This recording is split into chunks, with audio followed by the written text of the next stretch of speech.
Hey guys, and welcome back to my channel. You already know you're rocking with the average servant. I hope you guys are having a blessed day, especially on this Sabbath, you know what I mean? So I'm going to give some information because I do not like the fact that when the lawsuit came out against Puff Daddy, he immediately went and took care of it. But the thing that happened is once that's filed, it's filed and it's public record. So let's just go over it because, you know, this man has a demon inside of him. And this demon is in the industry. Alright, you're not going to name any demons, but I'm just going to say the side effects of this demon. What this demon is in love with is greed, envy, and all that kind of stuff. Money, power, respect. Money, power, respect. That's what that demon wants. So let's just get into it. Of what these demons do to you. And that's why you need to keep your children out of the industry.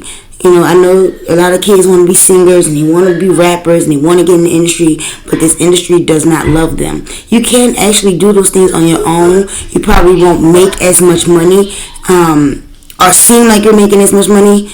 And that's a lie too. I'm going to correct myself. I think that people who sing independently make more money and get things done in their family more than people in the industry. People in the industry seem to be ran through on drugs, and by the time they're done, they're broke. But if a musician establishes himself in his community or just a couple of states, he makes a lot of money and he stays under the radar with God. Moving on.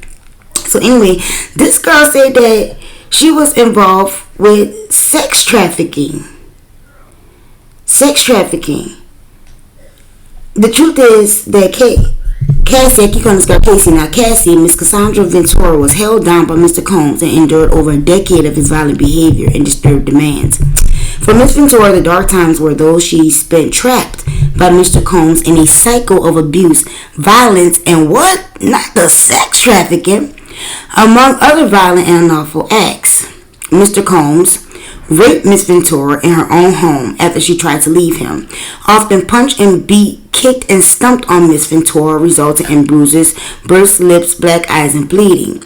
Blew up a man's car after he learned that he was romantically interested in Miss Ventura. Forced Cassie to engage in sex acts with male sex workers while masturbating and filming the encounters. Now, who was that film for? And they probably killed some of these men afterwards on like a snuff level. And she probably was there when it was happening. Give us all the tea, girl. Give us all the tea. I rebuke them in the name of Jesus. Go back to where you came from. Back to she-hole. Moving on. Ran out of his apartment with a firearm in pursuit of a rivalry industry executive whom he learned was nearby. So he tried to kill somebody in the industry who was nearby. Wow. Demanded that Cassie carry a firearm in her purse. What is Cassie carrying a firearm in her purse for? So that was just like a mind game on her. Introduced Miss Cassie to a lifestyle of excessive alcohol and substance abuse and required her to procure illicit prescriptions to satisfy his own addiction. So he's a pill head. Wow. Alright, now that is a whole lot of information to take. He often showered her with gifts following incidents of physical violence, a typical pattern of behavior by serial abusers. In addition to physical assaults, Mr. Combs frequently reminded Cassie of his ability to seriously harm her, whether by requiring her to carry his gun in her purse or by blowing up the car of a musician that she was romantically linked to. And as insult to injury, Mr. Combs used illegal substances and threats of violence to Miss Ventura and to repeated unwanted sexual encounters with male sex workers.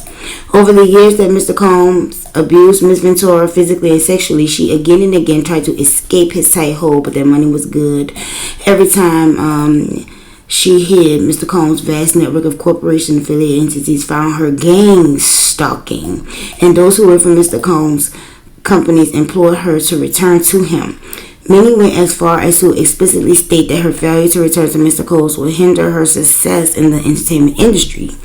When she believed that she had finally separated from her long-term abuser, she joined Mr. Combs for a dinner. Why? After which he forced her into her home and raped her while she repeatedly said no and tried to push him away. Why are we going to dinner? We needed money. Ms. Ventura has now fully escaped Mr. Combs, but the harm that the assaults and sexual abuse sexual abuse he caused her to experience for nearly a decade will forever haunt her.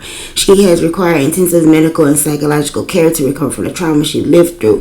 The worst part about this all was when he said, and she gonna start it off, ain't nothing like being at home trying to move on with your life from an abuser, and the abuser gonna get up on stage to say thank you for an award. He said, during his acceptance speech, Mr. Combs stated, I have to give a special shout out, thank you, love, to the people that was really there for me. He named a number of people before adding, and also Cassie for holding me down in the dark times, love.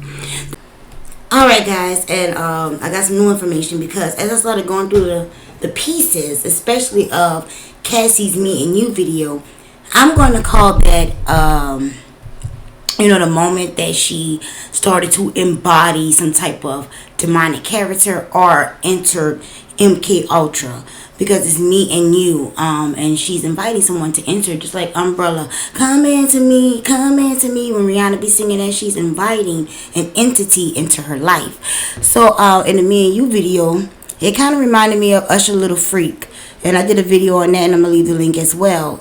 So I swear it correlates. So you see Nicki and Cassie is even mentioned in the song. I'm plotting on how I could take Cassie away from Diddy. Alright, which implies that she was a little freak down there in that basement. Or could have been a type, like a little freak in the basement that Puffy has. Or when she first shows up, she's fully clothed, almost looking like a boy, which she probably is because of her bone structure. But she looks like a boy. Then the music is on. Just like I told you in Tyrone, when the DJ cut the music on, the MK Ultra, started processing in their mind and changing their altars. So she started to embody that demon. By the time she leaves out, she's in high heels. She's dating the neck at first, put some water over her. Then she leaves out in high heels. So that was her introduction into the industry, and she was kept as a slave for Puff Daddy all that time, and we did not know. Y'all just thought there was a cute couple, but I don't never trust what goes on behind closed doors of celebrities. So they have the information on the court document, but if that's on the court document, just think about what's not on the court document. That's what I like to think about. So like I said, let me know what y'all think. Holler.